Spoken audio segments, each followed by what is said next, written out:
"You'll be out of the house by Friday anyway," my daughter-in-law whispered, while guests were still holding paper cups of coffee after my husband's memorial service. She said it so casually, like she was reminding me to pick up milk from the grocery store, not telling a 69-year-old widow that she was about to lose the only home she'd shared with her husband for 41 years. I didn't answer her right away. I just stood there in the fellowship hall of St. Matthew's Church, holding a styrofoam cup that had already gone cold in my hands. Around us, people murmured softly beneath fluorescent lights that hummed overhead. Folding chairs scraped against the tiled floor. Someone in the kitchen laughed too loudly before immediately lowering their voice again. The whole room smelled like coffee, baked ham, and funeral flowers. Ohio in January had a particular kind of cold, the kind that settled deep into your bones and stayed there. Even inside the church, I could still feel traces of the wind that had followed us from the cemetery an hour earlier. Outside, the sky had turned the pale gray color my husband used to call snow waiting to happen. Inside, my daughter-in-law smiled politely at church guests, while quietly planning where to put my furniture after I was gone. I finally looked at her. Vanessa stood beside the dessert table in a cream-colored wool coat that probably cost more than my monthly grocery bill. Her blonde hair was smooth and perfectly curled despite the weather outside, not a strand out of place, her makeup untouched. Meanwhile, I could still smell cemetery dirt on my gloves. "You heard me, right?" she asked softly, barely moving her lips. I nodded once, quietly. That seemed to surprise her more than anger would have. For a second, something flickered behind her eyes. Suspicion, maybe, or disappointment that I wasn't making a scene. Then she smiled again as Pastor Reynolds approached us, holding a paper plate with lemon bars. "Margaret," he said gently, "people are asking about the photo boards. Your husband looked so young in those army pictures." I forced a small smile. "Harold always hated those photos," I said his ears stuck out too much.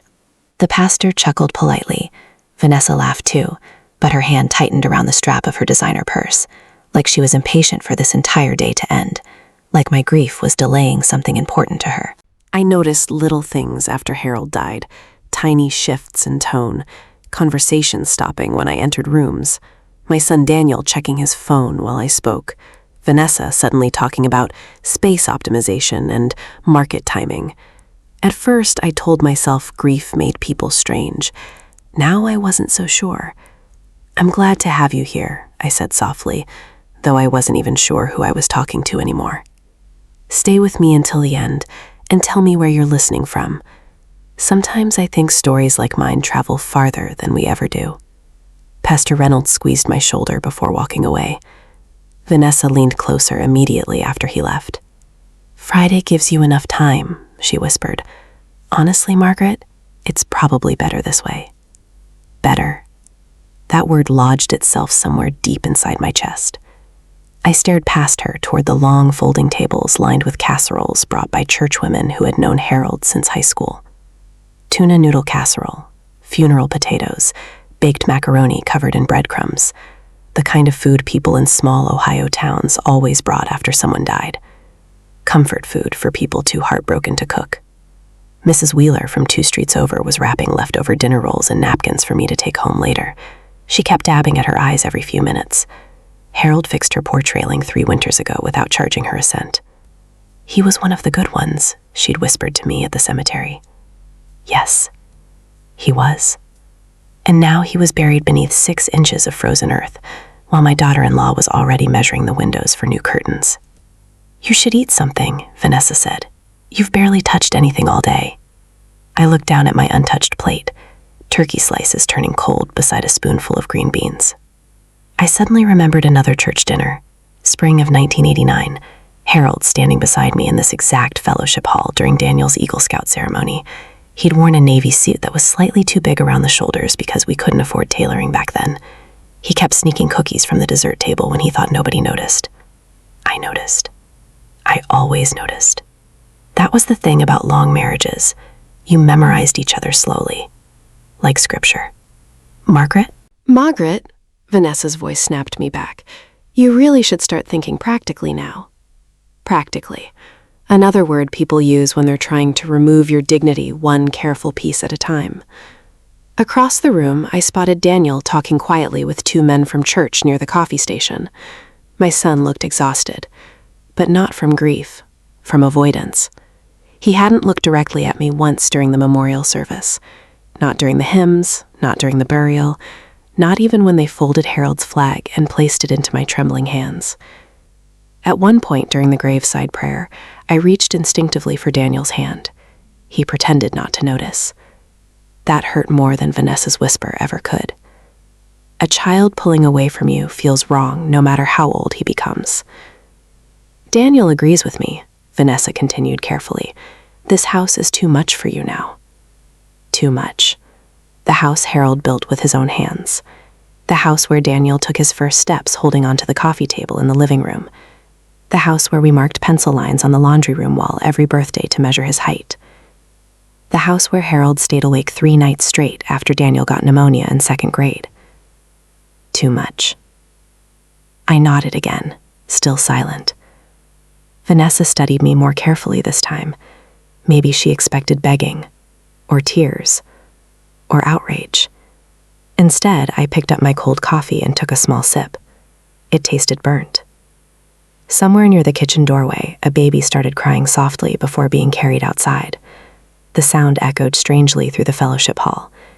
And suddenly, for one brief moment, I couldn't breathe properly. Because Harold would never hear another baby cry again.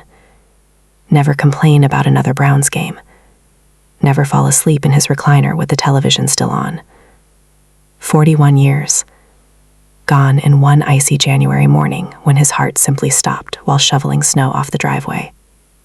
One moment he was laughing about the weather forecast. The next I was kneeling beside him in the snow screaming his name while the neighbors called 911. Sometimes I still heard the ambulance sirens in my sleep. Margaret, Vanessa said more firmly now, are you listening? Yes, I answered quietly. It was the first word I'd spoken to her in nearly 10 minutes. She blinked. Yes, what? Yes, I heard you. The silence between us stretched thin. Then she smiled again, relieved, like she thought my silence meant surrender. That was her first mistake. I wasn't weak. I was grieving. There's a difference people like Vanessa never understand. The church doors opened briefly as another gust of winter air swept inside. Several people pulled their coats tighter. I watched snowflakes drift past the stained glass windows. Harold loved snow. Every first snowfall, he made chili and cornbread, whether anyone wanted it or not. The memory hit so suddenly that my knees almost buckled. I reached for the edge of the folding table to steady myself. Vanessa noticed immediately.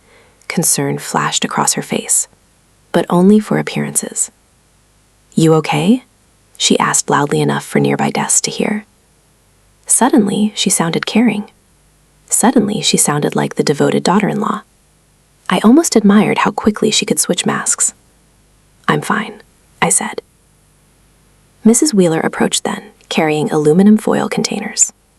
Margaret, sweetheart, I packed some leftovers for you, she said gently. You shouldn't have to cook tonight. Before I could answer, Vanessa stepped in smoothly. Oh, actually, Margaret probably won't be staying at the house much longer. Mrs. Wheeler frowned. What do you mean? Vanessa laughed lightly.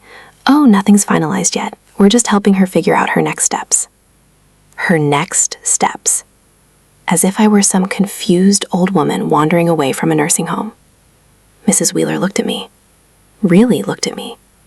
I saw confusion settle slowly across her face. Then discomfort. Because people sense things, even when nobody says them out loud. I smiled politely before taking the foil containers from her hands. That's very kind of you, I said. Vanessa checked her watch. Another thing I'd started noticing recently. The impatience. Like family obligations interrupted the real life she wanted. Daniel finally walked toward us then. My son looked so much like Harold around the eyes it almost hurt to see him.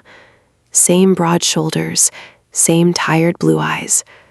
But Harold would have never stood quietly while someone threatened his mother.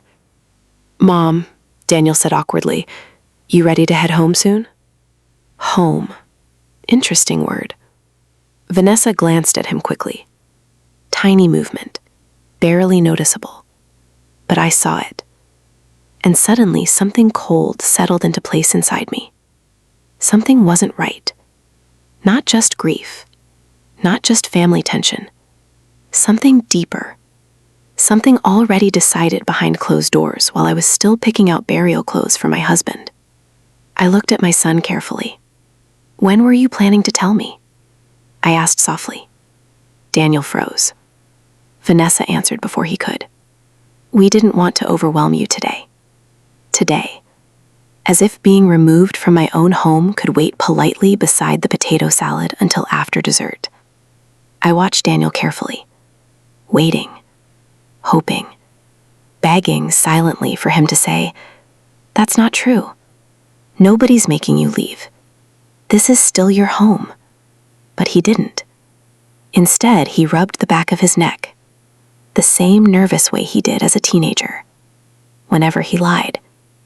"We'll talk later," he muttered. "We'll talk later." That was when I knew. Really knew. My son had already chosen a side, and it wasn't mine. The fellowship hall suddenly felt too warm, too loud, too small. I looked around at the folding chairs, the church ladies, the half-eaten casseroles, the sympathy cards stacked near the entrance. Everyone thought today was about mourning my husband, but beneath the soft hymns and polite hugs, something uglier had already begun. And standing there in my black dress, with funeral dirt still clinging to my boots, I realized I wasn't just burying Harold that day. I was about to lose the family I thought we built together. The worst part? I still didn't know why. But before that week was over, I would discover something hidden inside my own home that changed everything I thought I knew about my husband's death and about the people sitting beside me at his memorial dinner. The house sounded wrong without Harold in it. That was the first thing I noticed when we pulled into the driveway after the memorial. Not emptier. Wrong. The porch light cast a pale yellow glow across the snow-covered front steps, and for one strange second, I still expected to see Harold standing at the front window, waiting for us. He always waited there whenever I came home late from somewhere. 41 years of marriage trains your eyes to look for someone automatically, even after they're gone. Daniel carried 2 foil containers from the church, while Vanessa walked ahead of us, heels crunching sharply against frozen snow. She unlocked the front door without asking for my keys first. A tiny thing. Most people wouldn't notice it. But I did, because Harold always waited for me to unlock the door myself. "It's freezing out there," Vanessa muttered as she stepped inside. Warm air rolled through the entryway, carrying familiar smells with it. Coffee grounds, old wood polish, Harold's winter coat hanging beside the staircase. My chest tightened instantly. I stood there longer than I should have, just breathing it in. The house still smelled like him. The scent of cedar soap and peppermint gum clung faintly to the hallway, even now, even after the funeral home, even after the cemetery. Daniel brushed past me quietly. "You coming in, Mom?" Mom. Not Mama. Not the affectionate version Harold used whenever Daniel sounded too formal with me. Just Mom. Short, careful, distant. I closed the front door behind me and removed my gloves slowly. Snow melted from my boots onto the hardwood floor Harold refinished himself back in 1997 after a pipe burst under the kitchen sink. I could still picture him kneeling there in old jeans with sawdust in his hair while country music played through the radio. Now the house was silent, except for the refrigerator humming faintly in the kitchen. Silence has weight after someone dies. People never tell you that part. It settles over furniture, over walls, over ordinary objects. Harold's recliner sat exactly where he left it beside the living room lamp. His reading glasses still rested on the side table next to a half-finished Louis L'Amour paperback. The blanket I draped over his knees the night before he died was still folded there. I stared at it too long. Then Vanessa cleared her throat behind me. "We should probably start organizing things soon," she said carefully. Organizing things. Another phrase people use when they mean dismantling a life. I looked toward her. She had already removed her coat and placed her purse neatly on the kitchen counter, like she belonged here more than I did. Daniel avoided my eyes again. That hurt worse every time it happened. "I'll make coffee," I said quietly. Nobody answered. I walked into the kitchen on instinct more than thought. My body still moved through routines it hadn't yet learned to abandon. The kitchen light buzzed faintly overhead. I reached automatically for 2 mugs, then stopped. My fingers stayed resting against the cabinet shelf longer than necessary. 2 mugs. For 41 years, every morning, even after arguments, even after surgeries, even after layoffs and mortgage scares and Daniel leaving for college. 2 mugs. Now my hand trembled slightly as I put one back. Behind me, I heard Vanessa speaking softly to Daniel near the dining room. Too softly. The kind of soft people use when they don't want you hearing something. I turned on the coffee maker anyway. The machine sputtered loudly in the silence. Trip, trip, trip. The sound filled the kitchen in a way that suddenly felt unbearable. Harold used to whistle while waiting for coffee, always the same old Frank Sinatra tune terribly off-key. I pressed my lips together hard. Not crying became exhausting after a while.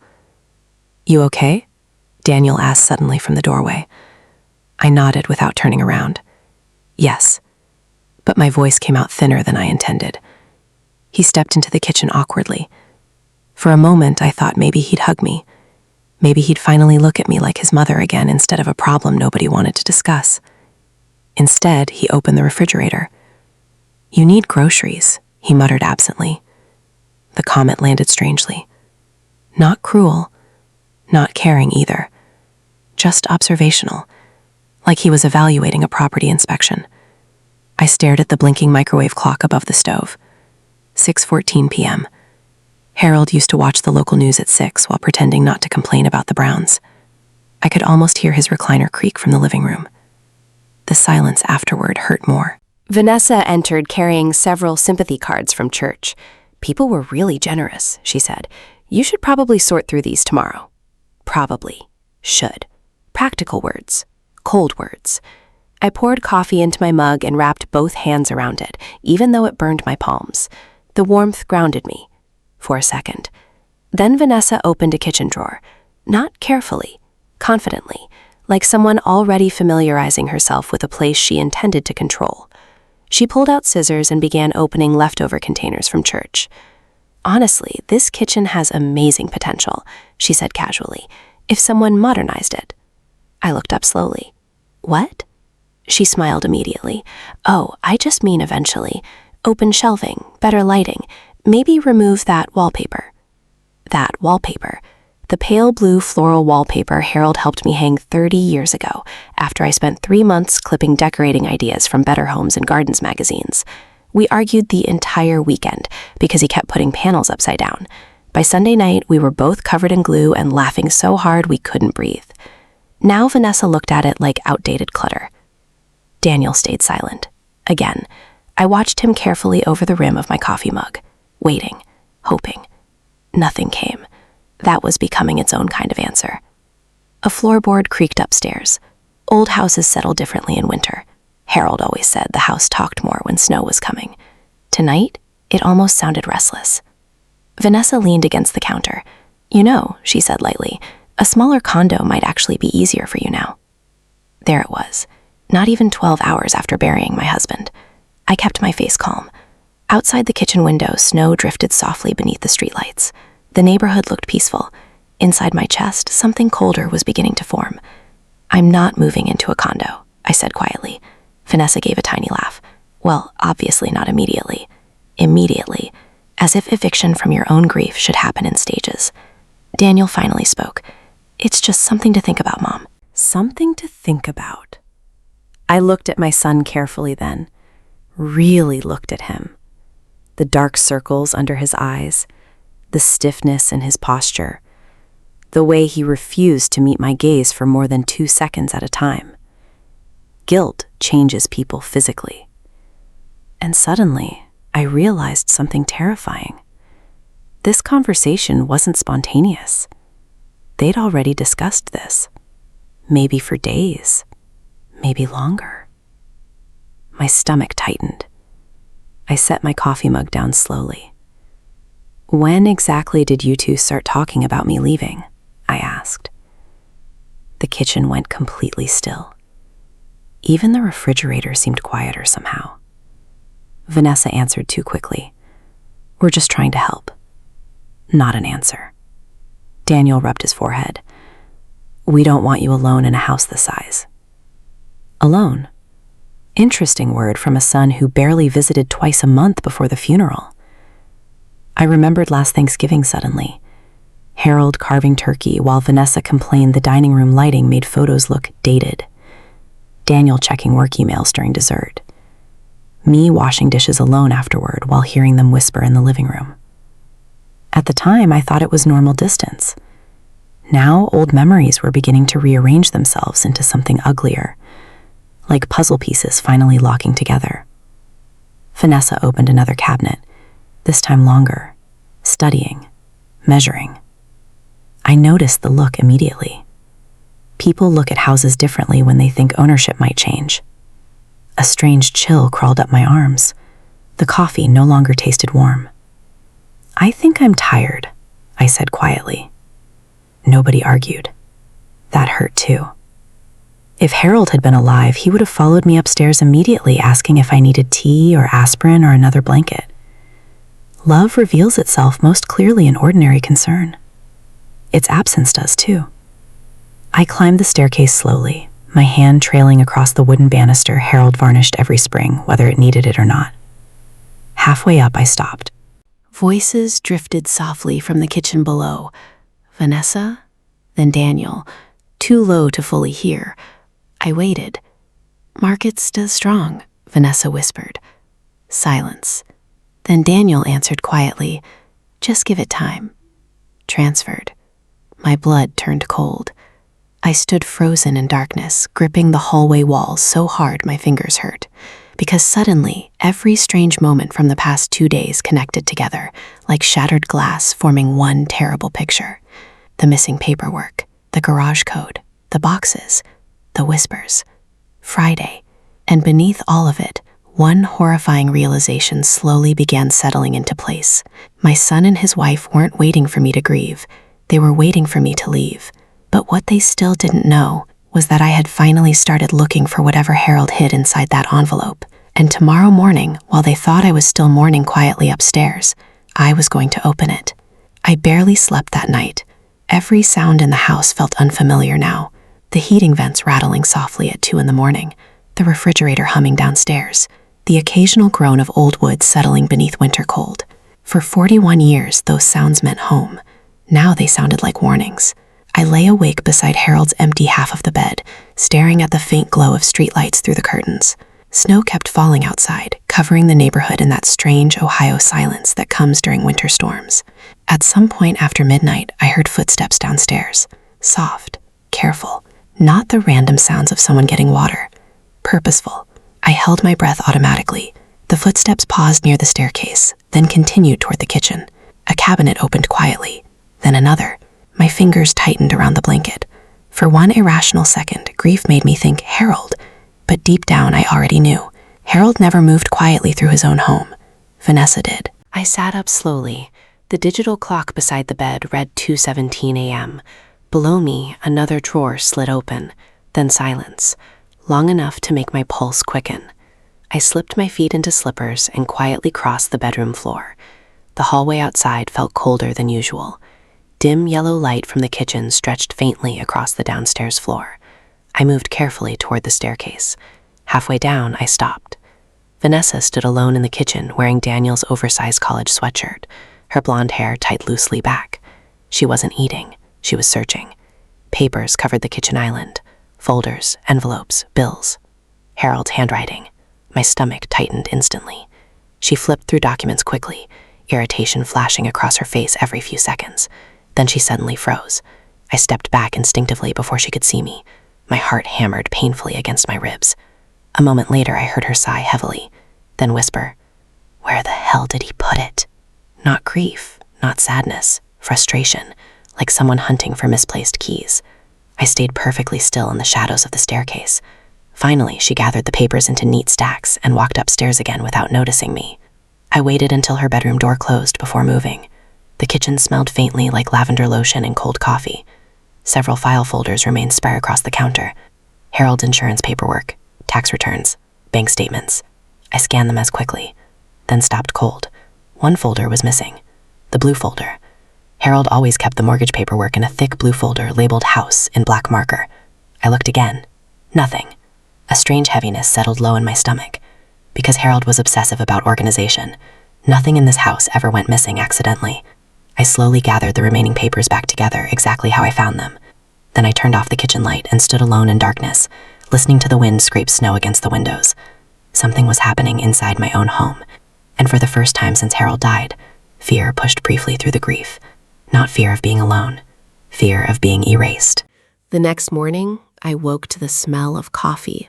For one beautiful, painful second, I smiled into the pillow. Harold always woke before me, always. Then reality returned, all at once, like cold water. I sat up slowly. The empty side of the bed remained untouched. Downstairs, cabinet doors opened and closed. Vanessa again. I reached beneath my pillow instinctively. The envelope was still there, for Margaret only. Harold's handwriting looked shakier than usual now that I examined it closely. Sicker, older somehow. I considered opening it immediately. Instead, I slid it into my robe pocket. Something told me not to rush. Downstairs, the kitchen looked strangely different in morning light. Not physically different, emotionally, like a hotel room after checkout. Vanessa stood at the counter scrolling through her phone, while Daniel sat at the table staring blankly into a coffee mug. Neither noticed me immediately. Their conversation stopped the second my slippers touched the hardwood floor. That silence again. Tiny, sharp, intentional. "Morning," I said quietly. Daniel glanced up too fast. "Morning, Mom." Vanessa smiled, artificially warm. "I make coffee. Not your coffee, not our coffee, just coffee." I opened the cabinet automatically. Only one mug sat beside the coffee maker, mine. Harold's favorite navy blue mug was gone. I stared at the empty shelf for several seconds before speaking. "Where's Dad's mug?" Daniel asked suddenly, noticing my expression. Vanessa answered too quickly. "Oh, it had a crack in it." A lie, I knew instantly. Harold's mug didn't have a crack. I washed it myself every evening for 20 years. I looked at the dishwasher, empty. Trash can, empty. Tiny lies reveal bigger ones eventually. I poured coffee silently. The kitchen suddenly felt too bright, too staged, like they were trying to manage my grief instead of sharing it. Outside, snowplows groaned somewhere down the street. Daniel cleared his throat awkwardly. "So I was thinking maybe we should review some paperwork later." Paperwork. There it was again. I sat slowly at the kitchen table. "What paperwork?" He rubbed his jaw nervously. "Just house stuff, insurance, mortgage, utility accounts." Mortgage. My pulse flickered once. Vanessa kept staring at her phone, too casually. "You know where Dad kept the deed, right?" Daniel asked. I looked at him carefully, too carefully, because suddenly I wasn't hearing a grieving son anymore. I was hearing someone gathering information. "I'd have to look," I answered. Another lie. Harold showed me every important document years ago after his first heart scare. He believed wives should never be financially blind. "You should probably organize all that soon," Vanessa added lightly. "Things get complicated after someone passes." Complicated for who? I took a slow sip of coffee. The silence stretched again. Then Daniel stood abruptly. "I'll clean out the garage today," he muttered. The garage, Harold's space. The place where he spent entire Saturdays repairing lawnmowers he didn't need to fix. The place that still smelled like motor oil, cedar wood, and old baseball gloves. "No," I said immediately. Both of them looked surprised. "It doesn't need cleaning yet." Daniel's jaw tightened slightly. "Mom, there's a lot of junk in there." Junk. Interesting word for a dead man's belongings. I stood quietly and carried my mug toward the sink before either of them could see my face fully, because anger was beginning to slip through the cracks now, and anger frightened me almost as much as grief. Later that afternoon, I decided to drive to the pharmacy, mostly to breathe somewhere else. The snow had finally stopped, leaving the neighborhood covered in thick white silence beneath pale winter sun. I pulled my coat tighter and headed toward the garage keypad, then froze. The code didn't work. I blinked. Tried again. Nothing. A slow mechanical beep echoed through the cold air. Invalid code. My stomach dropped instantly. I stared at the keypad. Then entered Harold's birthday. Nothing. A strange ringing filled my ears. I stood there in the driveway, while freezing wind bit through my gloves. Invalid code. Again. Again. Again. Finally, the side door opened behind me. Daniel stepped out, carrying flattened cardboard boxes. "Oh," he said too quickly. "I changed it last night." Last night, while I slept upstairs clutching Harold's robe against my chest. "You changed the garage code?" He shrugged awkwardly. "Just security stuff." "Security from who?" I looked past him into the garage. Several cardboard boxes already lined the wall. Christmas decorations, old photo albums, Harold's fishing gear. My throat tightened immediately. "Why are those packed?" Daniel avoided my eyes. "Just organizing." That word again. Always organizing. Always practical. Always preparing. I stepped inside slowly. The garage smelled wrong too now. Not enough motor oil. Too much cardboard dust. One of the boxes had "family room" written across the side in Vanessa's handwriting. Another read, "donate." Donate. I stared at Harold's old leather recliner cushion sticking halfway out of a box. The same cushion he used every Sunday watching football. "Daniel," I said softly, "why are you packing things?" He exhaled heavily. "We're trying to help you, Mom." There it was again. Help. The most dangerous word in the world when spoken by people trying to take control from you. My chest hurt suddenly. Not emotionally. Physically. A deep pressure beneath my ribs. I turned away before he could see tears gathering. Inside the garage freezer, I spotted masking tape labels Harold made years ago in thick black marker. Corn. Venison. Summer 2019. His handwriting everywhere. Pieces of him still clinging to ordinary objects, while everyone around me acted like his life was already becoming storage inventory.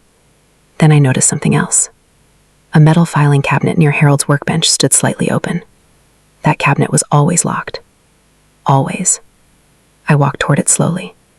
Daniel shifted immediately. Too quickly. "What are you looking for?" he asked. I opened the drawer. Empty folders. Missing folders. My pulse quickened hard. Blue folder gone. House paper gone. Bank documents missing. I looked up slowly. Daniel's face had gone pale. And in that exact moment, I knew two things with absolute certainty. First, they were hiding something.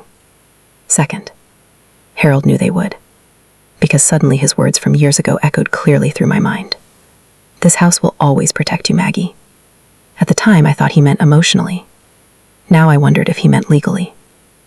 That night, I stayed awake again, but this time, I listened differently. Around 10:30, voices drifted upstairs from the guest bedroom Vanessa and Daniel were using. Low. Careful. Then clearer as I stepped quietly into the hallway. "Once the title is transferred, we can renovate everything," Vanessa whispered. Silence. Then Daniel answered quietly. "Just give it time." Transferred. My blood turned cold. I stood frozen in darkness, gripping the hallway wall so hard my fingers hurt. Because suddenly, every strange moment from the past 2 days connected together like shattered glass, forming one terrible picture. The missing paperwork, the garage code, the boxes, the whispers. Friday.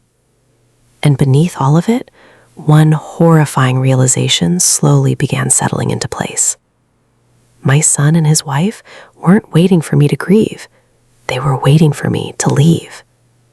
But what they still didn't know was that I had finally started looking for whatever Harold hid inside that envelope. And tomorrow morning, while they thought I was still mourning quietly upstairs, I was going to open it. The envelope stayed beneath my pillow all night. I didn't open it immediately after overhearing Vanessa upstairs. Part of me was afraid to. Not because I thought Harold hid something terrible inside, because I knew once I opened it, something in my life would change permanently. And after burying your husband of 41 years, you start clinging desperately to anything that still feels familiar, even uncertainty. The house was quiet by morning, too quiet. Sunlight reflected harshly off the snow outside, filling the bedroom with pale winter light that made everything feel colder than it really was. Harold used to joke that Ohio winters turned every house into a black and white photograph. Now I finally understood what he meant. Color leaves rooms after grief settles in. I sat slowly on the edge of the bed, wearing Harold's old flannel robe over my nightgown. His side of the mattress remained perfectly untouched beside me. Still, flat, wrong. Downstairs, I heard the coffee maker sputter on again.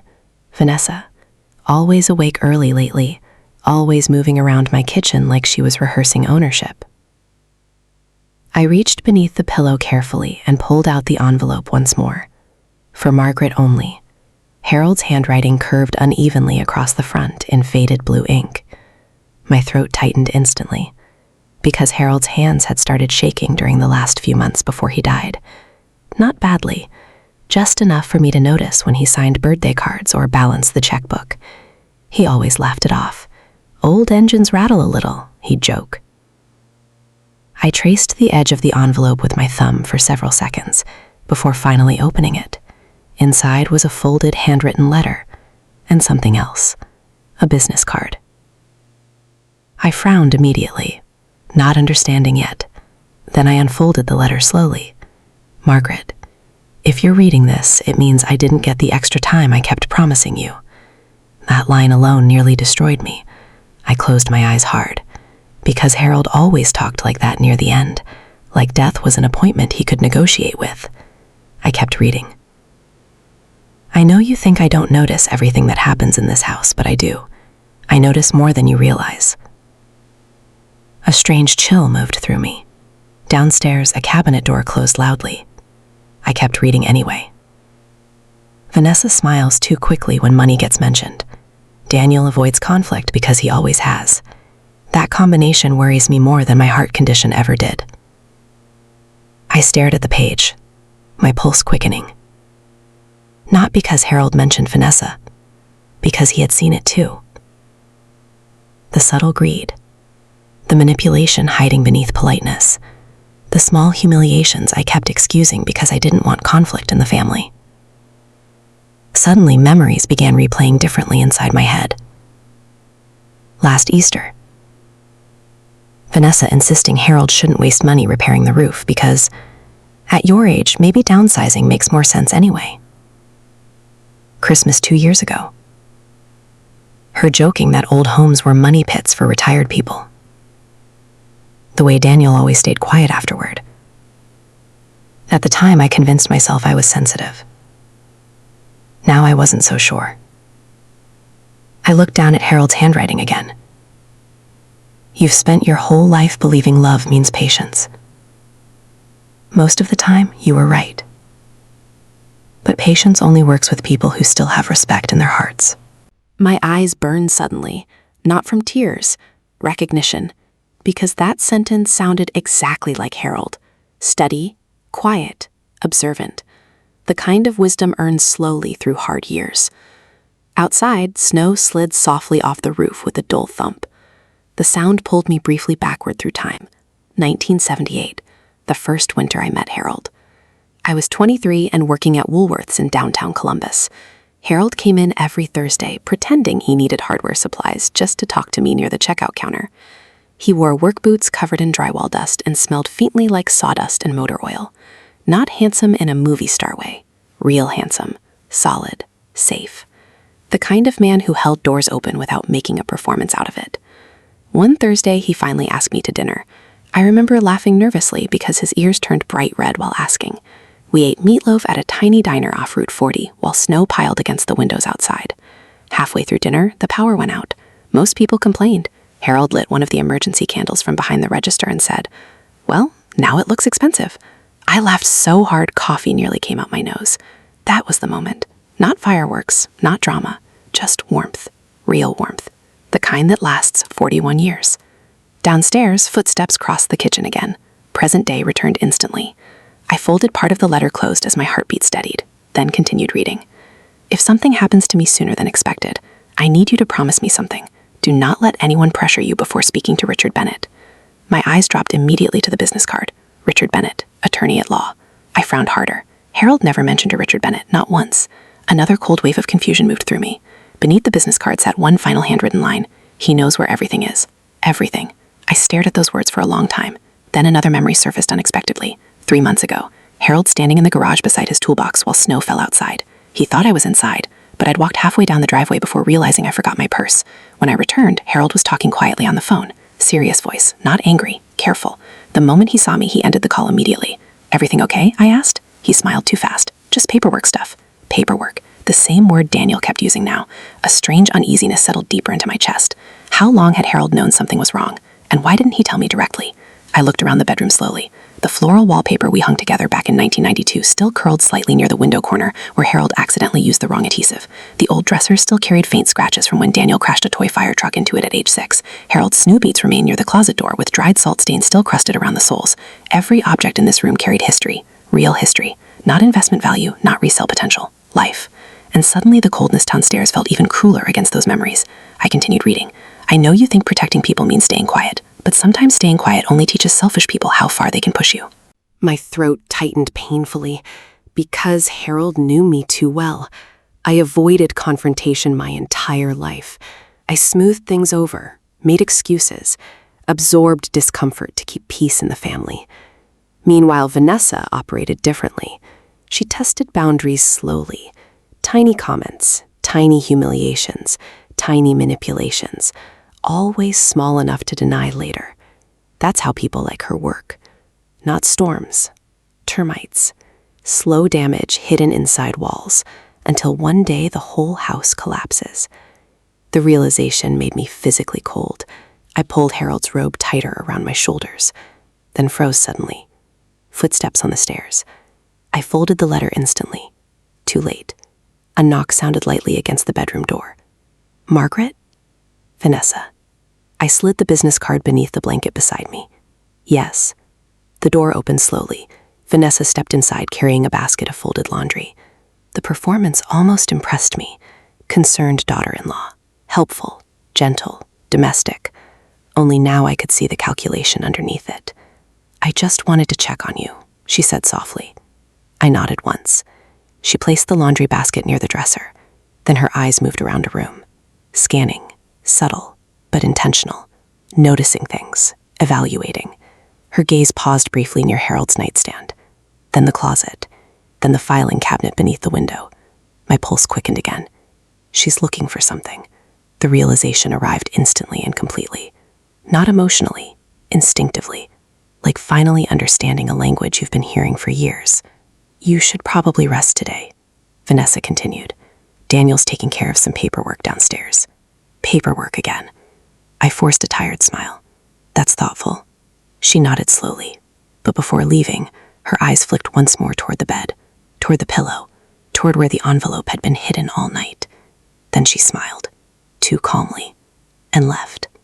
The second the bedroom door closed, I stood quickly and locked it. My hands trembled harder now, not from grief anymore. Fear. Real fear. Because suddenly I understood something terrible. Vanessa wasn't just impatient. She was searching for documents, for ownership, for leverage. And somehow Harold knew she would. I sat back down heavily beside the bed and unfolded the final page of Harold's letter. The handwriting looked shakier here, more rushed. If Daniel starts asking about the blue folder, do not tell him anything until you speak to Richard. Blue folder. My breath caught sharply. Harold knew. He knew Daniel would ask. My entire body went still. Below that sentence, Harold had written one final paragraph. Maggie, if you're reading this, then I need you to remember something very carefully. This house was built to protect you long after I'm gone. I made sure of it. I stared at the words, heart pounding, because suddenly his old promise echoed clearly again. This house will always protect you. Not emotionally, legally. My eyes dropped to the very bottom of the page. One final sentence waited there, and when I read it, the entire room seemed to tilt beneath me. The trust was updated 6 weeks ago. Vanessa doesn't know. I stopped breathing, completely, because downstairs, I suddenly heard Daniel raise his voice sharply for the first time all week. "Where is it?" Then Vanessa answered quietly. She had to find it by now. I stared at Harold's letter in absolute silence, and for the first time since the funeral, grief finally moved aside long enough for something else to fully awaken inside me. Not panic, not helplessness, awareness. Because whatever Harold protected before he died, my son and his wife were desperately trying to get to it first. I waited until Vanessa left for yoga before calling Richard Bennett, not because I was afraid of her hearing the conversation, because I no longer trusted what she might do if she knew I was finally asking questions. That realization sat heavily inside me as I stood at the kitchen sink watching pale winter sunlight spill across the snow-covered backyard.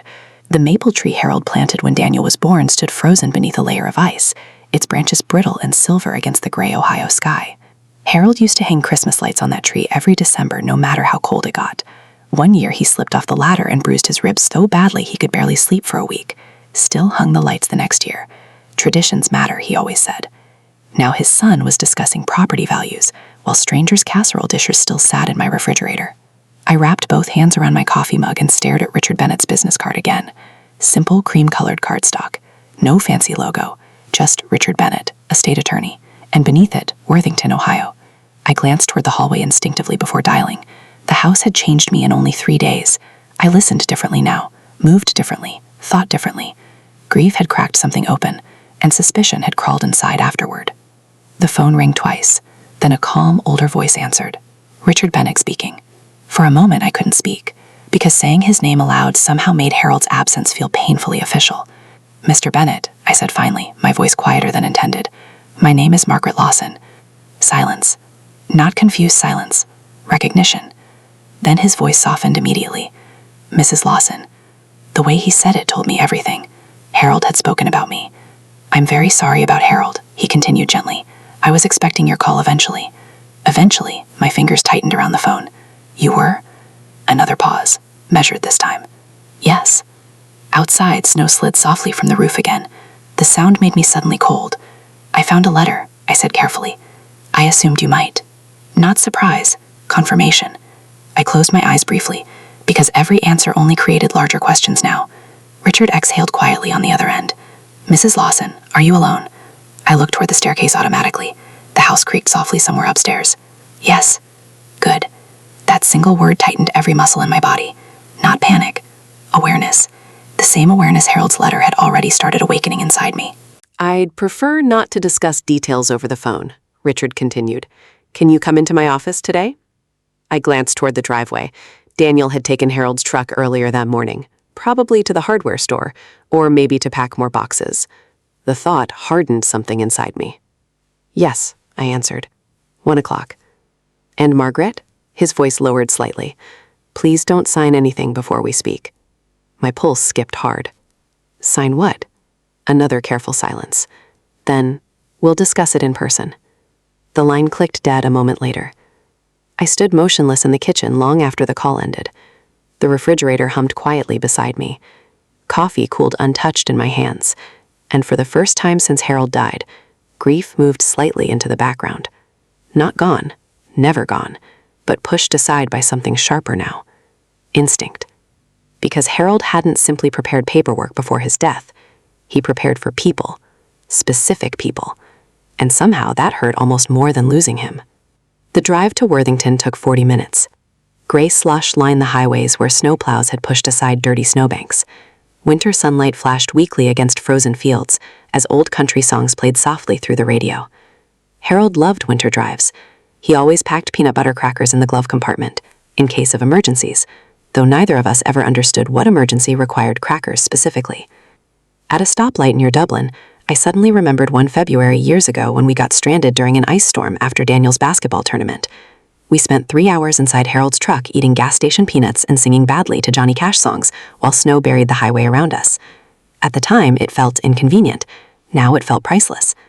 That's the cruel thing about grief. Ordinary moments become sacred after the person disappears. Richard Bennett's office sat inside a small red brick building between a dentist office and an insurance agency. Nothing dramatic, No marble floors, no giant law firm lobby, just warm yellow lamps behind frosted windows and a brass plaque beside the door. The receptionist looked up immediately when I entered. "Mrs. Lawson?" I nodded. She smiled gently in the way people do when they know someone recently died. Too gentle, too careful. "Mr. Bennett is expecting you." The waiting room smelled faintly like leather furniture and old books. Soft jazz played quietly overhead.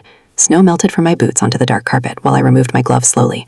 For one strange moment, I almost turned around and left, because part of me still wanted ignorance, still wanted to believe Daniel was simply grieving badly, still wanted to believe Vanessa was insensitive instead of calculating. But then I remembered the missing blue folder, the garage code, the boxes marked donate, and the way Vanessa searched my bedroom with her eyes. Richard Bennett opened his office door himself. He was older than I expected, late 60s maybe, silver hair, wire rim glasses, navy cardigan instead of a suit jacket. He looked less like an attorney and more like someone who taught history at a small college, but his eyes were sharp immediately, observant, the same kind of quiet observation Harold carried. "Margaret," he said softly, "thank you for coming." His office felt warm, not temperature-wise, emotionally. Bookcases lined the walls beside framed family photographs and Ohio State football memorabilia. A small lamp glowed beside stacks of neatly organized paperwork. On the corner of his desk sat a framed picture of Richard and Harold holding fishing poles beside a lake. I stopped walking. Richard noticed immediately. "We've been friends since 1982, he said quietly. Something inside my chest shifted painfully. Because grief isolates you so quickly after a funeral. Everyone disappears back into their lives while yours remains shattered in place. But suddenly, here was proof Harold still existed in someone else's memories too. Richard gestured toward the chair across from him. "How much do you know so far?" I sat slowly. "Almost nothing. That's probably for the best." My stomach tightened again. Richard removed his glasses carefully before speaking. "Harold came to see me 4 times over the last 6 months. 4 times. I stared at him.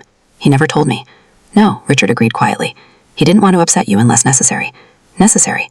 That word again. Every conversation lately felt built around hidden meanings. Richard folded his hands together. "Margaret, Harold loved you very much." Simple sentence, but something about hearing another man say it aloud nearly unraveled me completely. I looked down quickly before my face gave me away. "He talked about you constantly," Richard continued. "Mostly ordinary things. Your garden, your coffee habits, the wallpaper project you two argued over in the 90s. A weak laugh escaped me unexpectedly. He hung half of it upside down. Richard smiled softly. "Yes, apparently you reminded him for 30 years. For one brief moment, warmth returned. Real warmth. Not grief, not suspicion. Marriage. The kind built slowly through decades of tiny shared memories. Then Richard opened a file folder. Blue. My pulse quickened instantly. "The house situation," he said carefully, "is not exactly what Daniel believes it is." Silence filled the office. Outside, snow tapped lightly against the windows. I stared at the folder without breathing properly. "What does that mean?" Richard chose his next words very carefully. "It means Harold made legal changes 6 weeks ago. Same timeline as the letter, same warning." "He became concerned," Richard continued slowly, "about possible pressure being placed on you after his death." Pressure. Such a clean word for betrayal. I looked toward the window. A man in a winter coat hurried across the parking lot carrying takeout coffee. Normal life continuing outside while mine quietly collapsed indoors.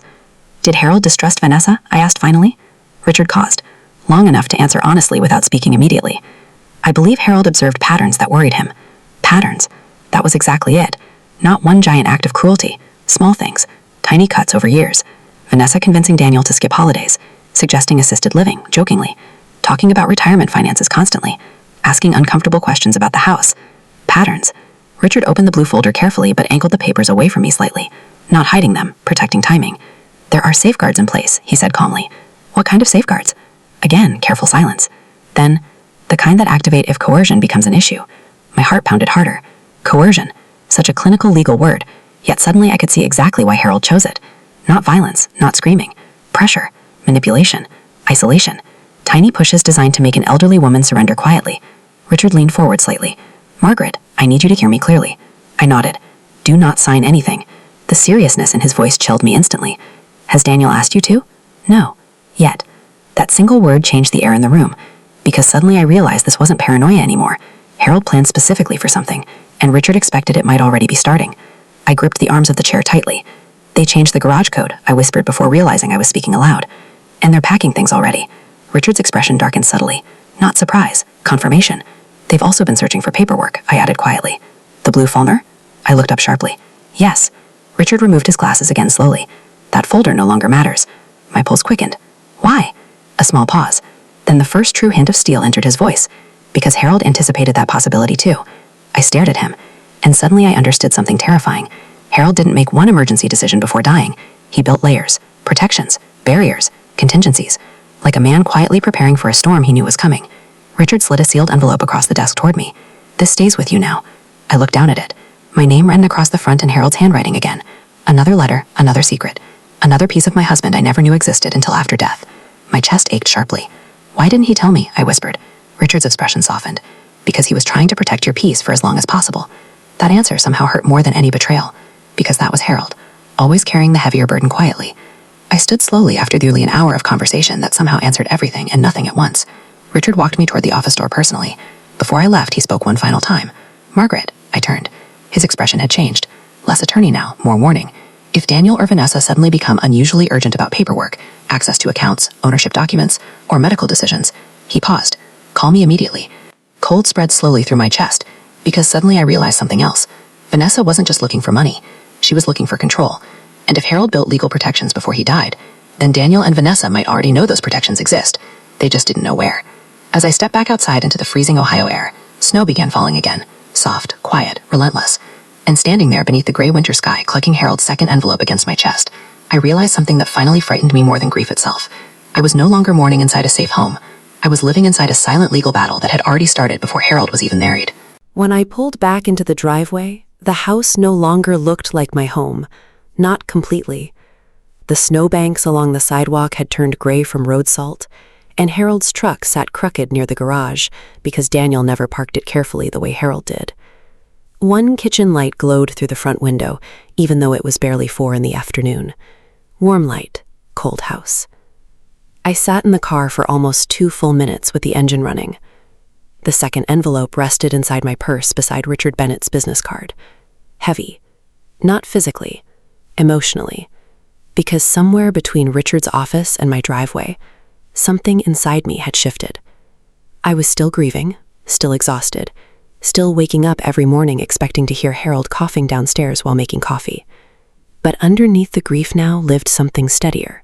Awareness. And awareness changes the way you enter rooms. The front door opened before I reached the porch. Vanessa smiled too quickly. "There you are," she said. Daniel was getting worried. Worried. Interesting choice of word. I stepped inside slowly, brushing snow from my boots onto the mat Harold bought from Tractor Supply 15 winters ago. The house smelled faintly like garlic and furniture polish. Vanessa had cleaned. Not for comfort, for presentation. The living room looked strangely staged now. Decorative pillows arranged too perfectly. Sympathy flowers moved from the dining room to the fireplace mantel. Harold's fishing magazine stacked neatly into a basket like clutter being minimized for a showing. Tiny things. But grief sharpens your eyes eventually. "You were gone a while," Daniel said from the kitchen doorway. He tried to sound casual, failed. His shoulders looked tight beneath Harold's old Cleveland Brown sweatshirt. Dark circles sat deeper under his eyes now. He'd started rubbing his jaw constantly whenever nervous. I noticed everything suddenly. That was the dangerous part. Once awareness arrives, it doesn't leave quietly. "I drove around for a bit," I answered. Not technically a lie. Daniel nodded too fast. Vanessa returned to wiping the kitchen counters. Performance again. Everything felt rehearsed now. I removed my coat carefully and hung it beside Harold's winter jacket still hanging near the staircase. My fingers brushed the sleeve automatically. Cold fabric. Empty sleeve. A flash memory hit instantly. January 1994. Harold coming home during a snowstorm carrying a broken snow shovel over his shoulder, while Daniel, 12 years old, trailed behind him laughing because they'd both slipped on ice near the driveway. The house had smelled like chili that night too. Harold stood right here in this hallway stomping snow from his boots while yelling, "Maggie, your son nearly killed me with that hill." Our son. Not mine. Not hers. Ours. The memory faded slowly as Vanessa spoke again. "We were actually talking about maybe repainting the downstairs eventually," she said casually while rinsing a sponge. "Lighter colors would open the space up. Eventually." I looked at her quietly. She kept scrubbing the counter without meeting her eyes, like she was already imagining herself here permanently, like grief was just an inconvenient waiting period before renovation. I surprised myself by smiling faintly, not warm, just controlled. Harold liked these walls. Vanessa finally glanced up. Well, styles change. There it was again, the subtle disrespect hidden inside ordinary conversation. Not enough to confront directly, just enough to slowly erase someone else's history. Daniel cleared his throat. "Mom, did you happen to find any more paperwork upstairs?" Straight to it. No hesitation this time. I walked slowly toward the coffee maker before answering. "What kind of paperwork?" His eyes flickered briefly toward Vanessa. Tiny movement, but now I knew how to read them. "Just bank stuff," he muttered. "Insurance. Dad's files." Dad's files. Not Harold's memories. not Harold's belongings, assets, access. I poured coffee calmly. 1 mug. I no longer reached automatically for 2. That realization hurt more than expected. I haven't looked yet, I answered. Another lie. And strangely, it came easier this time. Because Richard Bennett's warning still echoed clearly inside my mind. Do not sign anything. Do not tell them anything. The house creaked softly upstairs. Wind pushed against the windows. Somewhere outside, a snowplow groaned down the street. Vanessa tried her hand slowly. You know, she said lightly, if we do stay here eventually, I think the upstairs guest room would make the perfect nursery. Silence. The coffee stopped dripping. My hand froze around the mug ammo. Nursery. Not if. When. Daniel didn't correct her. That told me everything. I turned slowly toward them. Vanessa smiled almost apologetically. We've been thinking about starting a family soon. A family. As though Harold's body hadn't even been buried a full week yet. As though his recliner still sitting beside the fire taste wasn't proof enough that another family already lived here first. I nodded once. Still calm. Inside, something colder kept forming. Because suddenly I understood the real danger of people like Vanessa. They don't invade loudly. They replace quietly. 1 room at a time. 1 conversation at a time. 1 emotional boundary at a time. Until eventually, you feel like a guest inside your own life. That evening, after dinner, I began moving differently through the house. Not emotionally, strategically. Daniel and Vanessa watched television downstairs while I quietly entered Harold's office for the first time since the funeral. The room smelled exactly like him. Cedar wood, printer ink, peppermint gum. Moonlight reflected faintly across the desk where Harold used to pay bills every Sunday evening while muttering about property taxes. I closed the door softly behind me, then locked it. My pulse quickened instantly at the tiny click. Because locking doors inside your own home changes something psychologically. It means trust is already dead. I crossed slowly toward the filing cabinet beneath the bookshelf. This time I looked carefully, not emotionally, methodically. Harold always organized documents alphabetically. Insurance files on the left, property records in the bottom drawer, bank paperwork inside labeled manila folders. At first glance, everything looked normal. Then I noticed tiny inconsistencies, gaps, folders slightly out of order, drawer edges not fully aligned. Someone else had already searched here recently. Vanessa or Daniel, maybe both. I crouched lower beside the cabinet, then noticed something strange. The bottom drawer didn't close fully anymore. Harold could have fixed that immediately. I tugged harder. The drawer shifted crookedly sideways, and behind it, a second compartment, hidden. My breath caught sharply. I stared for several seconds before reaching inside carefully. My fingers brushed cold metal first, then paper. Inside sat a small lockbox. Not large, just enough for important documents. My pulse hammered hard now, because in 41 years of marriage, Harold never once mentioned a hidden compartment. Hands trembling slightly, I lifted the box onto the carpet. Locked. But taped beneath it was a folded yellow sticky note in Harold's handwriting. For Maggie. Basement workbench key. Tears burned my eyes instantly. Not because of the box, because even now, Harold was still guiding me carefully through this mess step by step, protecting me quietly from beyond the grave. I pressed my fingers briefly against the note, then froze. Footsteps outside the office door. I quickly shoved the lockbox beneath the desk just as a soft knock sounded. Mom? Daniel. Yes? You okay in there? His voice sounded strained now, nervous. I looked around the office quickly before answering. Just organizing some things. Silence. Then, need help? Not concern. Monitoring. I stood slowly. No. Another silence. Longer this time. Then his footsteps retreated down the hallway. I waited nearly a full minute before breathing normally again. My own son now sounded like someone checking whether I'd discovered something dangerous. That realization hollowed something inside me. I retrieved the lockbox carefully and carried it upstairs hidden beneath folded towels from the linen closet. Not because I wanted secrets from my son, because my son already had secrets from me.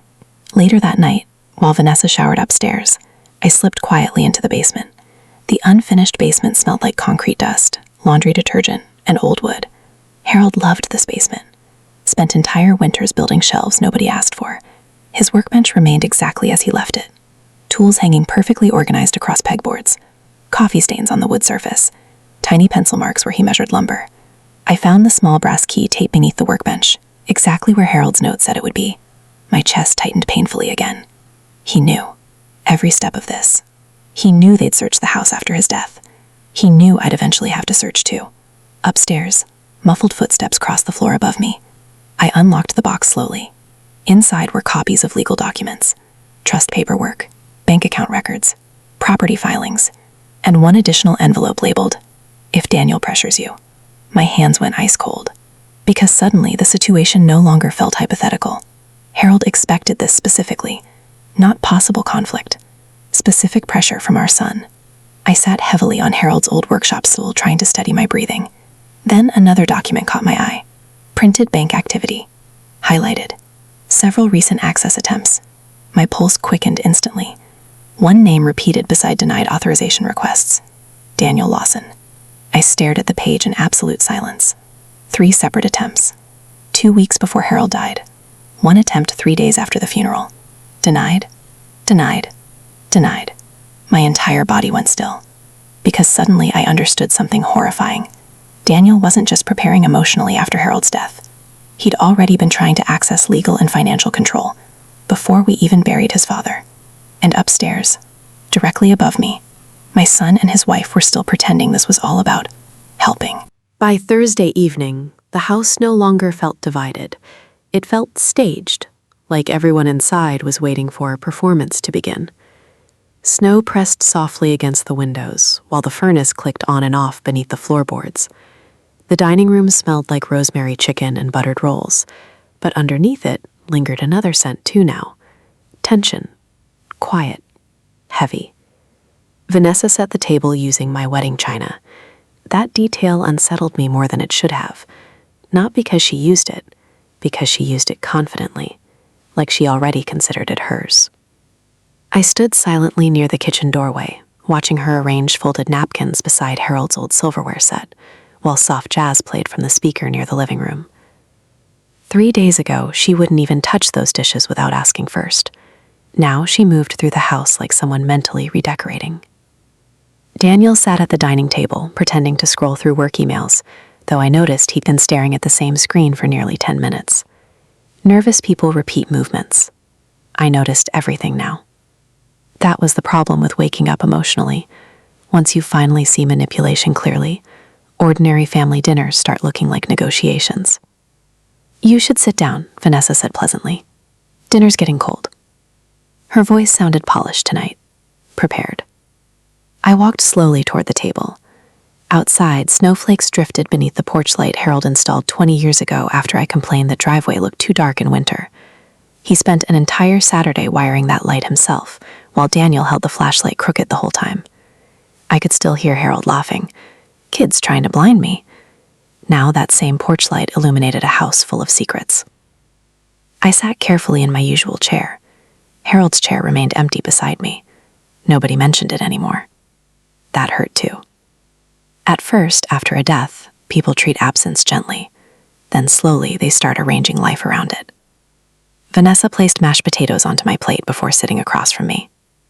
"Looks good," I said quietly. "Thank you," she answered. Then silence settled again. Not comfortable silence. Measured silence. The kind where everyone's waiting for someone else to say the dangerous thing first. The grandfather clock near the staircase ticked steadily in the background. Harold inherited that clock from his father. Every Sunday he wound it carefully while pretending Daniel would inherit the responsibility someday. Funny what fathers imagine sons will value. Daniel cleared his throat first. "So, I talked to someone at work today." I lifted my eyes slowly. "Here we go." "What about?" "A realtor." Vanessa immediately lowered her fork.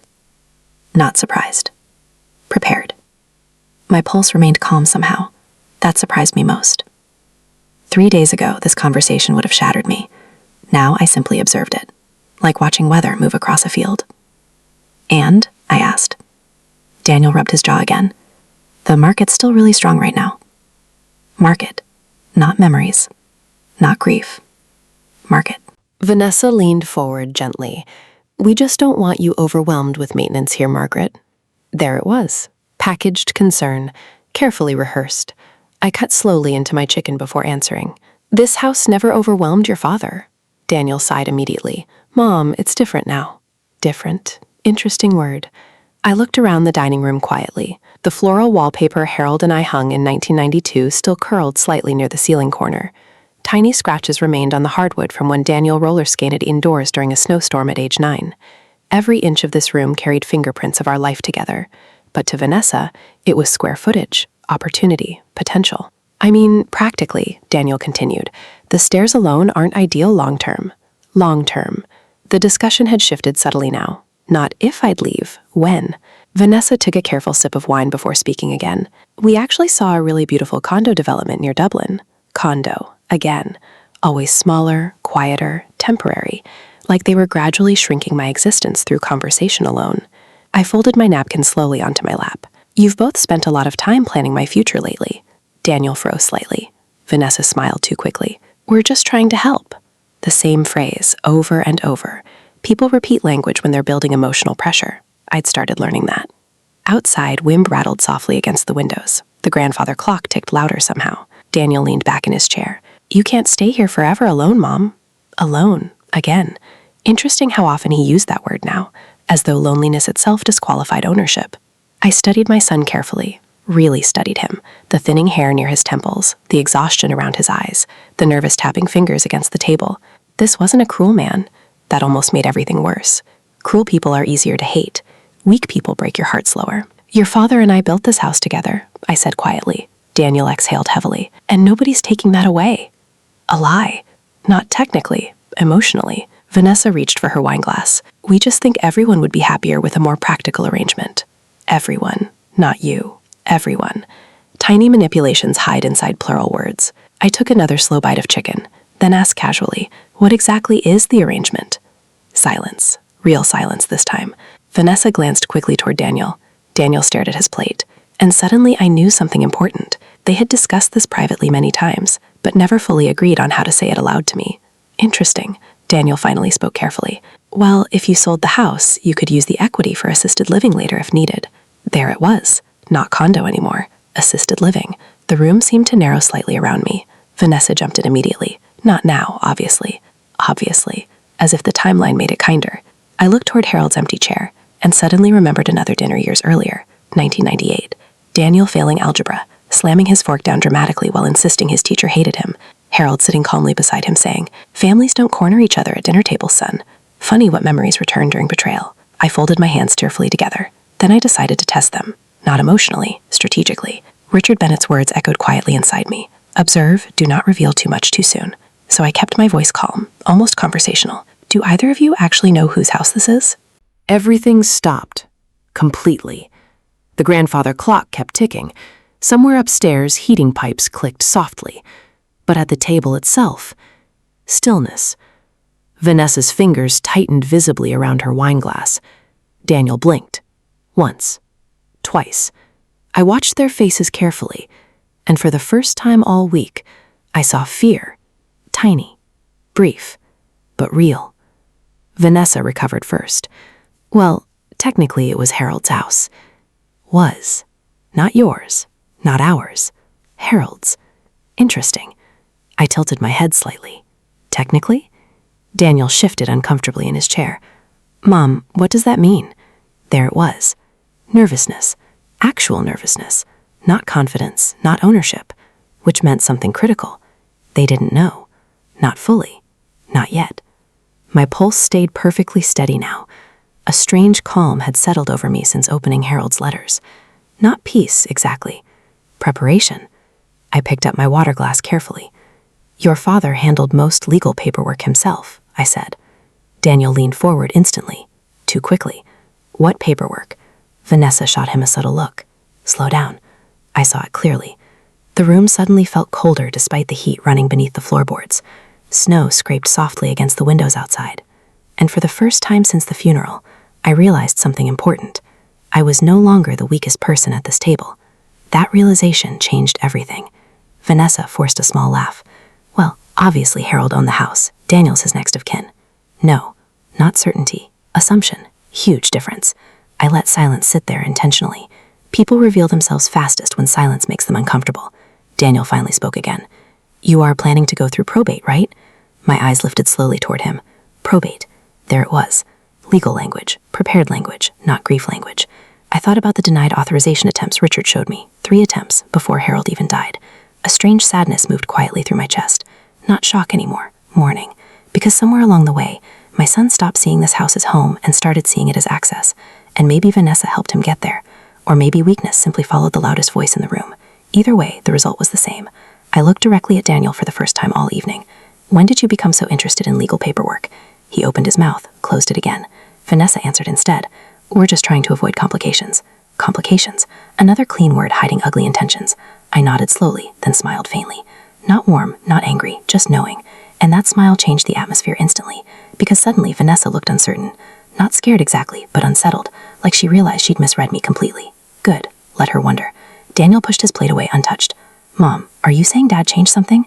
Silence again. I let it stretch. The clock ticked. Wind groaned softly outside. The entire house felt like it was holding its breath. Then finally, quietly, I answered. I'm saying your father was smarter than people gave him credit for. Vanessa's face lost color for half a second. There, that reaction. Tiny, involuntary, confirmation. She knew enough to worry, but not enough to feel safe. Interesting, very interesting. I stood slowly from the table, carrying my half-finished plate toward the kitchen sink. Neither of them moved immediately. Behind me, I could feel their panic beginning to rearrange itself. Questions, calculations, fear. The psychological balance inside the house had shifted, and they both felt it. I rinsed my plate carefully beneath warm water. The ordinary sound grounded me. Harold used to say, people reveal themselves when they think they're winning. Now I finally understood what he meant. Behind me, Vanessa spoke carefully. Margaret, did Richard Bennett contact you? I closed my eyes briefly. There it was. Direct confirmation. She knew Richard existed, which meant Harold's preparations frightened her already. I turned off the faucet slowly before facing them again. Daniel looked pale now. Vanessa looked controlled, barely. I dried my hands calmly on a kitchen towel, then answered with the softest voice I'd used all week. Why would that concern you? Neither of them spoke, and in that silence, I realized something even more dangerous than greed was happening inside this house. They weren't just trying to pressure me anymore. They were trying to figure out how much I already knew. Then Daniel finally whispered the sentence that changed everything. Mom, did Dad put the house into a trust? And suddenly I understood exactly how terrified they really were. Nobody finished dinner after Daniel asked about the trust. The room simply stopped. Vanessa sat frozen beside her untouched wineglass, while snow whispered softly against the dining room windows. The grandfather clock continued ticking in the corner, steady and indifferent, like it had through birthdays, arguments, Christmas mornings, and now this. Daniel looked pale, not angry yet, afraid. That difference mattered. I carried my plate quietly to the sink while neither of them spoke again. The faucet ran softly beneath my hands. Warm water, cold room. Behind me, I could feel them watching me differently now.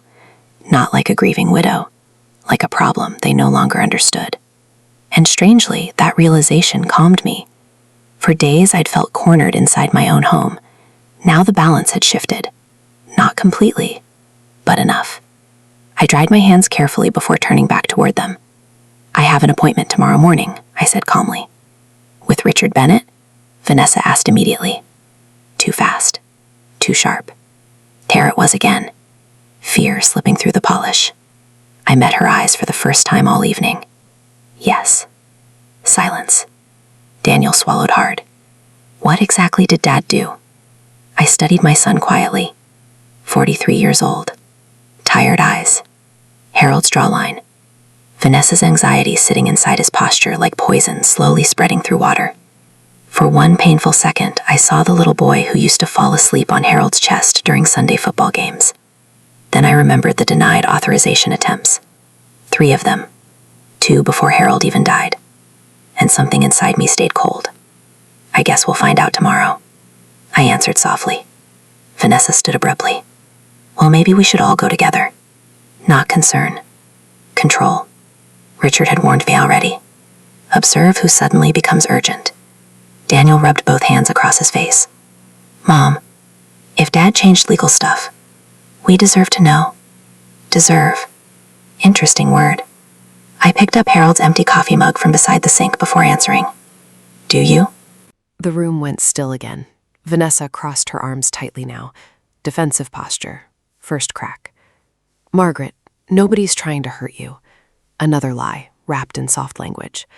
I looked down at Harold's mug. Navy blue ceramic, tiny chip near the handle, coffee stains inside from years of use. Vanessa claimed it had cracked, but here it was, hidden behind the toaster. Why hide a coffee mug?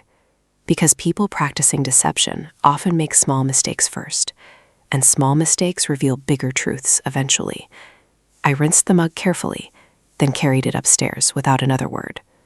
Behind me, nobody tried to stop me. That told me enough too. The next morning arrived gray and bitterly cold.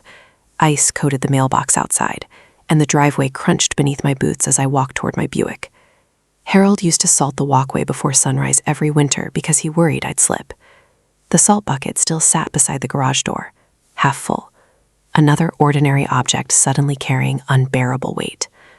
Inside the house, Vanessa watched from the kitchen window while pretending to sip coffee, monitoring. Daniel stood behind her. Neither smiled. I drove to Richard Bennett's office alone through frozen Ohio streets, lined with dirty snowbanks and bare maple trees. The radio stayed off this time. I needed silence, because grief had changed shape now. It no longer felt like drowning. It felt like sharpening. Richard greeted me personally again when I arrived, but this time Daniel and Vanessa were already there. My pulse flickered once. Interesting. Vanessa stood immediately when I entered the office waiting area. Cream wool coat, perfect makeup, tension hidden beneath politeness. Daniel looked exhausted. Richard noticed my expression instantly. I invited them, he said quietly. I thought it might prevent misunderstandings. Misunderstandings. Legal language for emotional explosions waiting to happen. Nobody spoke during the walk toward Richard's conference room. The room itself felt intentionally neutral. Dark wood table, soft lighting, coffee service untouched near the window. Snow drifted slowly outside behind closed blinds. Richard waited until everyone sat before opening the blue folder calmly in front of him. My pulse remained strangely steady now. Not because I wasn't scared, because Harold prepared me already. Vanessa folded her hands tightly together. Daniel stared directly at Richard. Did my father put the house into a trust? No greeting, no small talk, straight to fear. Richard adjusted his glasses slowly. Yes. Silence. Absolute silence. Daniel blinked hard. Vanessa's face lost color instantly. And for the first time since Harold died, neither of them looked confident anymore. Richard continued carefully. The Lawson Family Residential Trust was updated 6 weeks ago. 6 weeks. Exactly what Harold wrote. Daniel leaned forward sharply. Updated how? Richard didn't answer immediately. That pause changed everything, because suddenly the room no longer belonged to Daniel and Vanessa's assumptions. It belonged to facts. And facts don't panic. Richard finally spoke. Ownership of the property transferred fully into protected trust status under Margaret Lawson's exclusive lifetime residential authority. Vanessa frowned immediately. What does that mean? Richard folded his hands calmly. It means the home belongs legally and exclusively under Margaret's protected occupancy rights for the remainder of her life. Daniel stared blankly. No, I'm next of kin. Richard nodded once.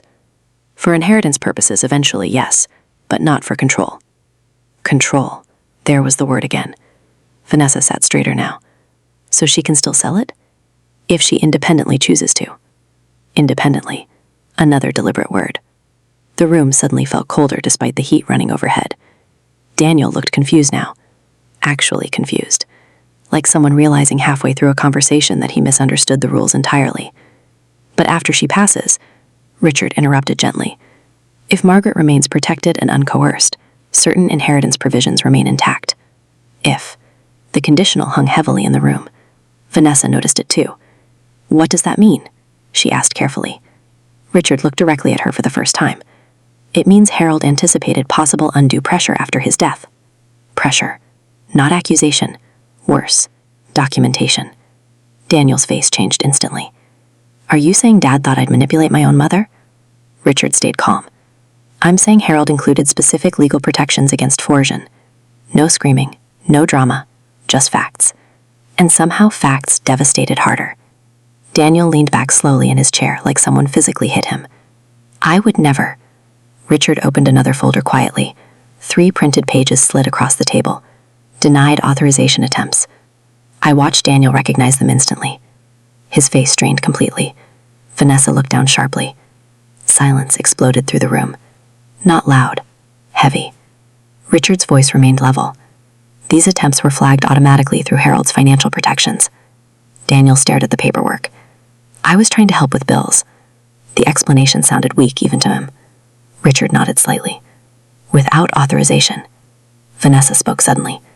That doesn't prove anything. First real crack in composure. Richard turned another page calmly. Harold disagreed. Silence again. Outside, snow tapped softly against the windows. The entire room seemed smaller now. Daniel rubbed both hands over his face. Oh my God. Not outrage. Realization. Pain. Because finally he understood something deeper than money.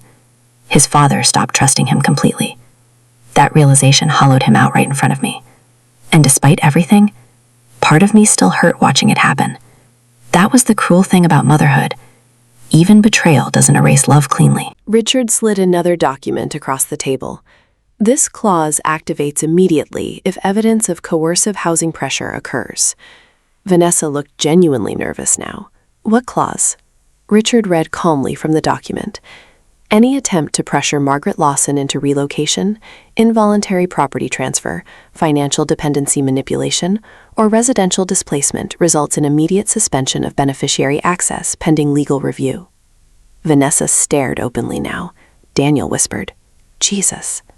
I remained silent, hands folded calmly in my lap, because suddenly I understood the full extent of what Harold had done. He didn't just protect the house. He protected me from emotional pressure disguised as family concern. The nursery comments, the condo discussions, the assisted living suggestions. Friday. Harold anticipated all of it. Richard looked directly at Daniel. Your father loved you very much. Daniel's eyes filled instantly. But he became deeply concerned about outside influence affecting your judgment. Outside influence. Not subtle anymore. Vanessa stiffened beside him. Excuse me? Richard didn't raise his voice. Didn't need to. Harold documented repeated concerns regarding financial conversations initiated inside the home during periods of medical vulnerability. My chest tightened painfully, because suddenly I remembered all those quiet moments after Harold's heart scare. Vanessa bringing up retirement costs, housing values, long-term care, asset management, tiny conversations, constantly, like water slowly wearing through stone. Daniel looked shattered now. Dad documented that? Yes. Silence. Long. Brutal. The kind that permanently changes families. Vanessa finally lost composure completely. This is ridiculous, she snapped. We were trying to help her. Richard stayed perfectly calm. Then these protections shouldn't concern you. That landed hard. Vanessa opened her mouth again. Closed. Because for the first time since the funeral, manipulation stopped working. Facts were stronger. Daniel looked toward me finally. Really looked at me.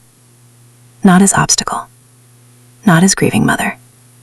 As someone he suddenly realized had been quietly protected all along. Mom?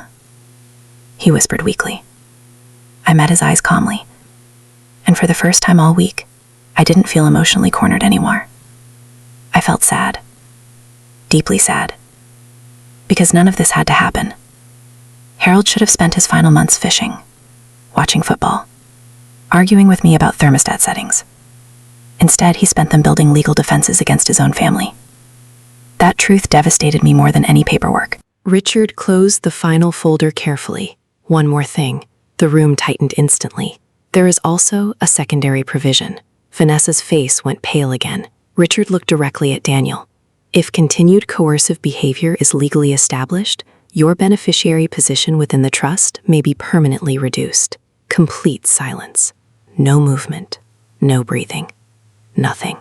Daniel looked physically sick. Vanessa stared at Richard like the floor disappeared beneath her. And I finally understood why Harold kept saying, "This house will protect you." Because he never trusted walls to save me. He trusted preparation.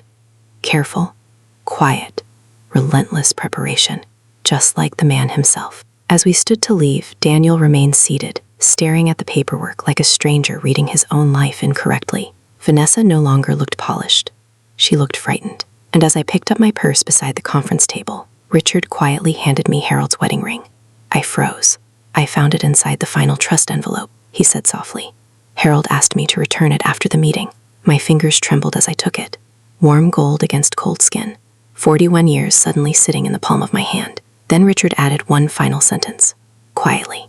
"Only for me." He told me you'd know what to do once you finally saw who people really were. And standing there while snow fell silently beyond the office windows, and my son sat emotionally shattered beside the woman who helped destroy his father's trust in him, I realized Harold had spent his final months preparing me, not just to survive his death, but to survive what came after it. The drive home from Richard Bennett's office felt strangely quiet. Not peaceful, not painful either, just clear. Snow drifted slowly across the windshield while a heater hummed softly beneath the dashboard. Traffic lights reflected against wet Ohio roads in long streaks of red and gold, and for the first time since Harold died, I wasn't replaying his final morning in my head. I wasn't hearing ambulance sirens anymore. I wasn't hearing Vanessa whispering Friday. I wasn't hearing Daniel asking about probate. Instead, I kept hearing Harold's voice. "This house will protect you." Now I finally understood. He never meant the walls. He meant the choices he made before he left me behind. By the time I pulled into the driveway, dusk had already settled over the neighborhood. Soft blue winter light rested against the snowbanks, and smoke curled faintly from chimneys up and down the street. Home. Still mine. That realization settled quietly into my chest. Not triumph, not revenge. Relief. The porch light glowed warmly through the front window as I climbed the steps slowly. I noticed immediately that the curtains had been moved slightly inside the living room. Someone had been watching for me. I opened the front door carefully. The house smelled like cinnamon candles now. Vanessa's doing. She always lit candles when nervous. Daniel stood in the hallway before I even removed my coat. He looked exhausted, not angry anymore, deflated. Vanessa remained farther back near the kitchen island, arms folded tightly across herself like she was physically holding herself together. Neither of them spoke at first. The silence felt completely different now. Before, they thought I was powerless. Now they understood Harold had already seen them clearly. And somehow, that truth sat heavier in the house than grief itself. I removed my gloves slowly, hung my coat beside Harold's. Then I looked at Daniel. "You tried to access your father's accounts before he died." Not a question, a fact. Daniel closed his eyes briefly. Vanessa immediately stepped forward. "Margaret." "No," I said quietly. My voice surprised even me. Not loud, not emotional. Final. Vanessa stopped speaking instantly. The furnace clicked on beneath the floorboards. Outside, wind pushed snow softly against the porch steps. Daniel rubbed both hands over his face. "I thought Dad was getting worse," he whispered. "I was trying to help organize things." Organize. That word again. Always clean, always practical, always hiding something underneath it. I looked at my son carefully, and suddenly I saw exactly what Harold must have seen near the end. Daniel wasn't evil. That almost made it sadder. He was weak. Weak enough to let someone else slowly reshape his thinking until his own mother became an obstacle instead of family. Vanessa spoke carefully now. "We never wanted to hurt you." I turned toward her slowly. At the memorial, she'd looked at me like I was already gone. Now she looked afraid to hold eye contact for too long. Interesting how quickly power changes posture. "You told me I'd be out by Friday," I said calmly. Her face tightened. "I didn't mean—" "You did." Silence. The grandfather clock ticked steadily behind us. Harold's clock, still keeping time after everything else broke apart. Daniel finally looked up. "Mom, I'm sorry." The words hung there awkwardly. Late, heavy, real enough to hurt. For one dangerous second, I almost softened completely. Because mothers are built that way. Even betrayed mothers. But then I remembered Harold sitting alone with lawyers 6 weeks before his death, preparing legal protection against his own son. No father does that casually. "I believe you're sorry," I said quietly. Daniel's eyes filled immediately. But being sorry and being trustworthy aren't always the same thing. That landed hard. Vanessa looked away first. Daniel sat slowly at the dining room table like his legs no longer worked properly. Nobody spoke for almost a full minute. Then I walked calmly into the kitchen. The cinnamon candle flickered beside the sink. I blew it out. The house immediately smelled like coffee again. Like Harold. Better. I opened the junk drawer near the refrigerator and removed the business card for the locksmith Richard recommended. Vanessa watched silently now. No more confident suggestions. No more condo conversations. No more nursery talk. Just uncertainty. I dialed calmly. "Yes," I said into the phone. "Tomorrow morning would be perfect." Daniel looked up sharply. "Mom, I'm changing the locks." Vanessa inhaled softly. I continued before either could interrupt. "And after tomorrow, I'd appreciate both of you making arrangements elsewhere." There it was. No screaming. No revenge speech. Just a boundary. Simple. Clean. Final. Daniel looked devastated. "Mom, please." I held up my hand gently. Not angry, just finished. "Your father spent the last months of his life preparing for this exact conversation," I said softly. "Do you understand how heartbreaking that is for me?" Daniel's face collapsed completely. Real grief finally reached him then. Not grief for money, not fear of losing the house. Grief for what he became before his father died. Vanessa stepped forward again carefully. "We can fix this." I looked at her for a long moment, then shook my head once. "No, we can behave politely moving forward. That's different." The distinction seemed to hit her harder than yelling would have, because quiet boundaries leave no room for argument. I walked upstairs afterward without another word. Not dramatically, just tired. The bedroom felt colder that night, but clearer too. I opened Harold's closet slowly and rested my hand against his winter coats hanging neatly side by side. 41 years of marriage reduced eventually to fabric, photographs, paperwork, and memory. People never warn you about that part, how ordinary grief becomes. I sat carefully on the edge of the bed and removed Harold's wedding ring from my coat pocket. Warm gold against my palm. Richard was right. I did know what to do once I saw people clearly. I looked down at my own wedding ring still resting on my finger. 41 years. Hospital visits. Mortgage payments. Christmas mornings. Arguments about paint colors. Coffee every sunrise. A whole life. Slowly I removed the ring. Not because I stopped loving Harold. Because finally I understood something important. Love was never the thing leaving this house. Manipulation was. I placed both rings together inside the small wooden jewelry box on my nightstand. Beside them I left Harold's final letter. Then I cried quietly for the first time since the funeral. Not loud, not broken, just enough. Enough for goodbye. The locksmith arrived at 9 the next morning, while snow fell softly across the neighborhood again. Daniel helped carry boxes to the car without speaking much. Vanessa avoided me almost entirely. Interesting. Without control, she suddenly had very little to say. I watched from the living room window while the locksmith replaced every exterior lock one by one. Front door, garage, back entrance, tiny clicking sounds echoed through the house. Not revenge, restoration. The house exhaled slowly with each new lock. By noon, Daniel stood near the entryway holding his coat. He looked older somehow, smaller too. "I really did love Dad," he whispered. My throat tightened painfully. "I know. And I love you." There it was. The sentence I'd been waiting for all week. Too late to erase damage, but still real. I stepped closer carefully and straightened his crooked collar the same way I did when he was little. Some habits survive betrayal. You need to decide what kind of man you become after this, I said quietly. Tears filled his eyes instantly. Vanessa waited silently outside beside the car. No interruption, no performance. Daniel nodded weakly. Then he left. Just like that.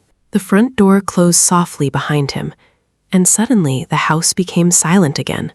Real silence this time. Not tense silence, not manipulative silence. Peaceful silence. I stood alone in the hallway, listening to the grandfather clock tick steadily through the house, Harold built with his own hands. Then I walked slowly into the living room. Harold's recliner sat beside the lamp, exactly where it always had. For days, nobody touched it, like grief placed caution tape around it. I stood there quietly for a long moment, before finally lowering myself into the chair. The leather creaked softly beneath me. Familiar. Safe. Mine. Outside, snow drifted across the yard Harold spent decades mowing every Saturday morning, whether it needed it or not. The maple tree still stood near the driveway. The porch light still glowed against winter dusk. And for the first time since his death, the house no longer felt like something being taken from me. It felt returned. I picked up Harold's old blanket from the armrest and pulled it across my lap. Then I looked around the room slowly. The wallpaper, the photographs, the worn hardwood floors, the life we built together. Not investment, not opportunity, love made visible. And suddenly I understood the final gift Harold actually left me. Not money, not legal paperwork. Permission. Permission to stop shrinking myself just to keep peace with people willing to sacrifice me for comfort. The clock ticked softly beside me. Outside, snow continued falling across Ohio in slow white silence. And sitting there alone in my husband's recliner, with both our wedding rings resting upstairs beside his final letter, I realized something that would have broken my heart only a week earlier. Harold didn't spend his last months preparing me to die without him. He spent them teaching me how to live, after discovering who never truly deserved a seat at our table in the first place.